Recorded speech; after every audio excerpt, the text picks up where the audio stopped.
बिस्मिल्लाहिर्रहमानिर्रहीम। अस्सलाम वालेकुम। आज हम बात करेंगे सेल्फ़ रेगुलेशन पे।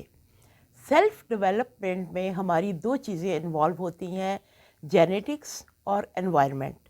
जेनेटिक्स को तो हम कंट्रोल नहीं कर सकते, लेकिन हम अपने माहौल में तब्दीली ला सकते हैं। माहौल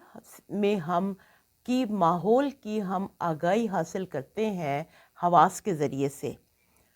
अब हमारे हवास की चूँकि लिमिटेशन है, हम एक ख़ास फ्रीक्वेंसी से सुनते हैं, देखते हैं, टच करते हैं।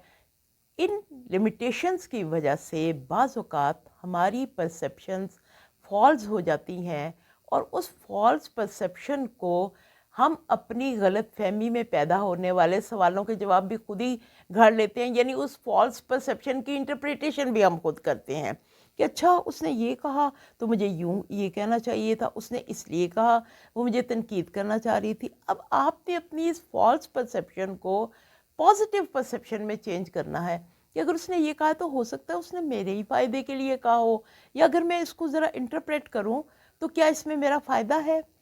फिर हम अपने इमोशंस को कैसे रेगुलेट करते हैं। अब आपके जो बेसिक इमोशंस हैं उसमें सबसे इम्पॉर्टेंट जो है वो है एंगर। अगर आप अपने एंगर को मैनेज करने की सलाहियत रखते हैं, तो हम अपने इमोशन को कंट्रोल करके अपने सेल्फ को पॉजिटिवली रेगुलेट कर सकते हैं। मिसाल के तौर पर, अगर आपका बॉस आपको बुरा भला कहता है तो आप आगे से बरहम हो गए और आगे से आपने जवाब दे दिया, तो फिर नताइज भी आप ही भुगतेंगे। या अगर आप छोटी सी बात पे बरहम होके अपनी मुलाजमा की खूब डांट डपट करती हैं और वो जवाब दे जाती है आपको काम से, तो फिर रात को बैठ के बर्तन भी आपको खुद ही धोने पड़ेंगे।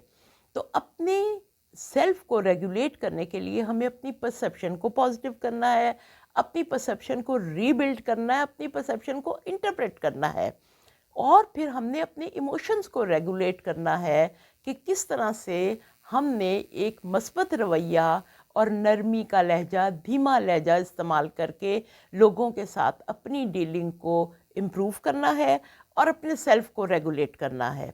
फिर आती हैं हमारी communication and social skills. Communication और सोशल स्किल्स भी सेल्फ रेगुलेशन में बहुत अहम रोल प्ले करती हैं। अगर आपकी कम्युनिकेशन अच्छी है और आप स्किल्स जानते हैं अपने सोशल अफेयर्स को डील करने के लिए, तो ये भी आपके सेल्फ को पॉजिटिवली रेगुलेट करेगी। इसके अलावा हमारी वैल्यूज़ आती हैं। ये वैल्यूज़ हमारी, आज ये कहना कि टेक्नोलॉजी का दौर है इसमें वैल्यूज़ की कोई इम्पोर्टेंट नहीं, ये गलत बात है। वैल्यूज़ की इम्पोर्टेंट हमेशा से हैं और हमेशा तक रहेंगी। सिर्फ हमने अपनी वैल्यूज़ को इन्हेंस करना है। जैसे पहले तोलो फिर बोलो। अब आज अगर आप ये समझेंगे टेक्नोलॉजी के दौर में असर्टिवनेस ये है कि आप खड़े खड़े दूसरों की बेइज्जती कर दें, किसी का लिहाज ना करें, तो ये गलत है। असर्टिवनेस से मुराद है कि आप हक का साथ दें और बातिल के ख़िलाफ़ जंग करें, मैदान जंग में नहीं।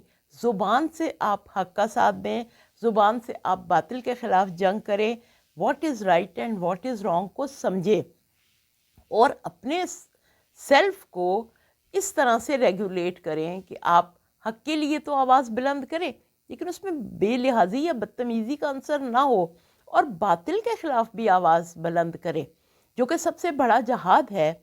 और अपने सेल्फ को इस तरह रेगुलेट करें कि आप दूसरों की मदद कर सकें, दूसरों के लिए आप शुक्राना अदा करें दूसरों का।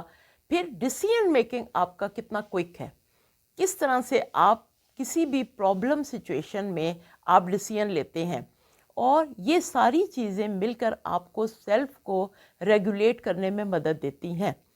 मिसाल के तौर पर, इंसान को जो अशरफुल मखलूक़ात करार दिया गया, तो इसीलिए कि वो दूसरों को फ़ायदा पहुंचाए, उसकी ज़ात से दूसरों को सुकून और खुशी हासिल हो, ना ये कि वो मज़लूमों पर जुल्म करे और दूसरों का हक छीने और अपनी आक़िबत ख़राब करे।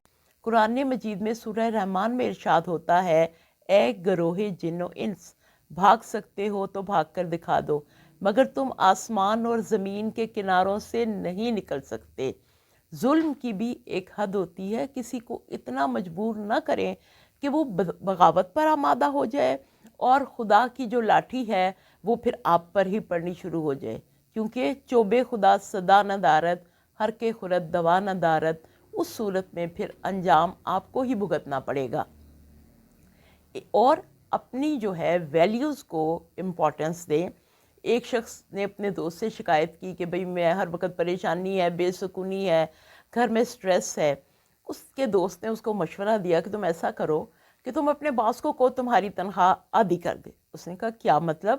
میرا تو آگے ہی اپنی تنخواہ میں گزارا نہیں ہوتا، میں آدھی کر کے تو بالکل ہی سڑک پر آ جاؤں گا. اس نے کہا نہیں، تم ایک دفعہ کر کے دیکھو.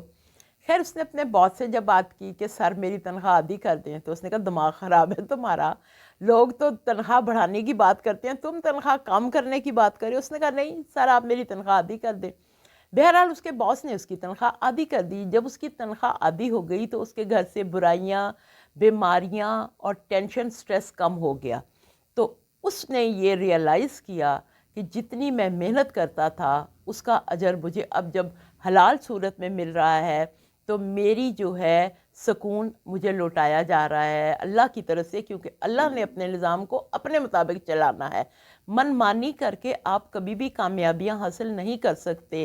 ہٹ دھرمی، ضدی پن، یہ تمام چیزیں آپ کی اپنے سیلف کی ریگولیشن میں رکاوٹ پیدا کرتی ہیں اور پھر انجام آپ کو ہی بھگتنا پڑتا ہے. اسی طرح سے ایک بادشاہ نے اعلان کیا کہ کل جو شخص میرے محل میں آ کے جس چیز کو ہاتھ لگائے گا وہ چیز اس کو مل جائے گی. سب لوگ آئے محل میں، ہر ایک نے اپنی اپنی پسند کی چیز پر ہاتھ رکھا کہ میں یہ لوں گا، میں یہ لوں گا، میں یہ لوں گا. ایک شخص نے بادشاہ کے اوپر ہاتھ رکھ دیا اور اس کو بادشاہ کی تمام جو ہے فیوریٹس مل گئیں. تو یہی وجہ ہے کہ ہماری زندگی میں اگر ہم نے کیا کھویا، اگر ہم نے اپنے اللہ کو نہیں پایا، یہ طاقت، شہرت، دولت، یہ تو سب ناپائیدار چیزیں ہیں. اصل ہماری جو آبجیکٹیو آف لائف ہے، جو پرپز آف لائف ہے کہ ہم سے اللہ اور اس کے بندے راضی ہوں، کسی کا دل نہ دکھائیں. یقین کریں بزرگوں کی خدمت سے جو دعائیں ملتی ہیں وہ آپ کا مستقبل سنوار دیتی ہیں، اور مظلوم پر ظلم کر کے جو بد دعا اس کے دل سے نکلتی ہے وہ آپ کی دولت، شہرت، عزت، صحت، طاقت، ہر چیز کو تباہ کر سکتی ہے. کیونکہ جس نے اللہ کو پا لیا، اس کے بندوں کو پا لیا، اس نے سب کچھ پا لیا، اور جس نے اللہ کو کھو دیا اس نے کچھ نہیں پایا. لہٰذا اپنے سیلف کو اس طرح سے مثبت انداز میں ریگولیٹ کریں کہ آپ اپنی پرسیپشنز کو ری بلڈ کریں، کمیونیکیشن اور سوشل سکلز کو انہینس کریں، اپنی ڈیسیژن میکنگ پاور کو امپروو کریں، اور جو ہے ویلیوز کو امپورٹنس دیں تاکہ آپ نہ صرف دنیا بلکہ آخرت میں بھی کامیابی حاصل کر سکیں. شکریہ.